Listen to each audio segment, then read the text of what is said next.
Hello beach, it's me again, your little punk.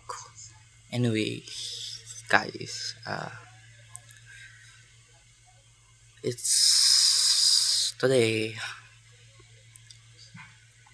Monday, July 20, 2026.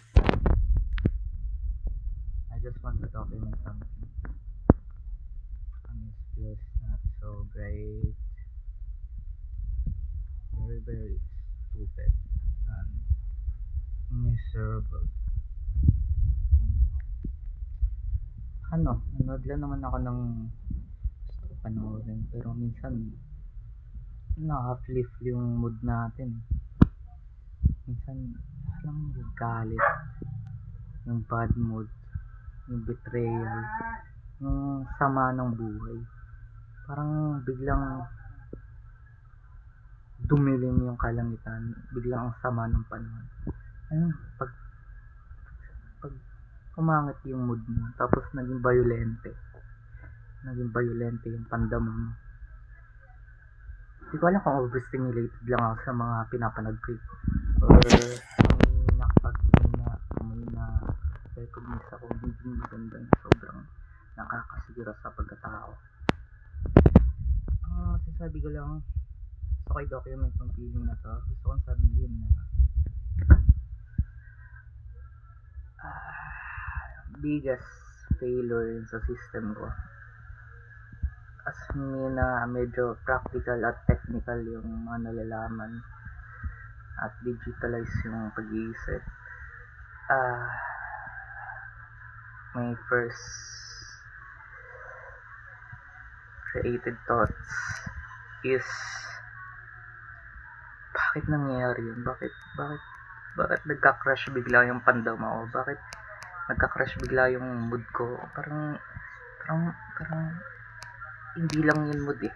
Ramdam mo yan sa katawan mo, sa balat mo, sa surface ng buto mo, sa utak mo, parang sinasampal, binubugbog, tapos kinakas ka sa sobrang unpleasant na pader na may mapait na sensation.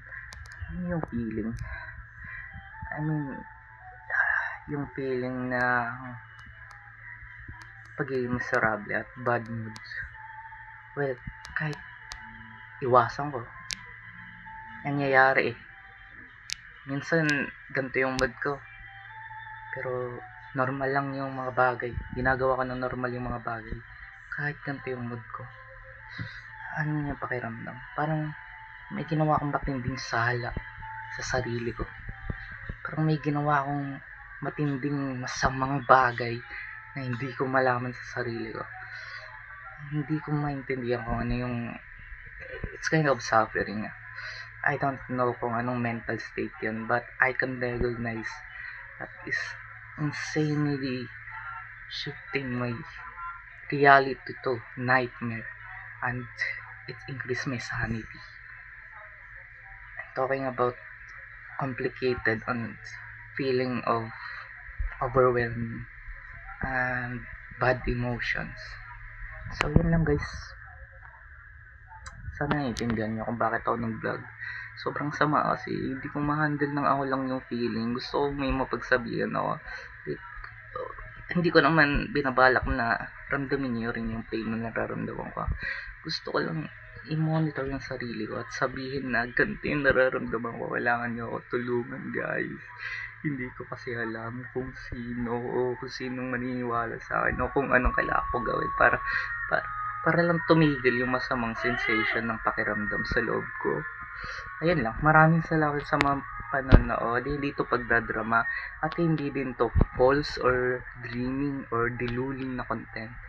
It's real and totoong nangyayari sa pagkatao at sobrang miserable nun. Pakiramdam ko ang chaotic at ang sama-sama ko. Hindi ko alam kung nararanasan yan, pero ayun yung masasabi ko na nangyayari. Yun na naman na monitor ko. Anyway, sa ibang informasyon, mag-apply ako ng bagong trabaho. So far, yun lang. Maraming salamat. Bye. And abangan nyo kung anong mga mangyayari. So bye.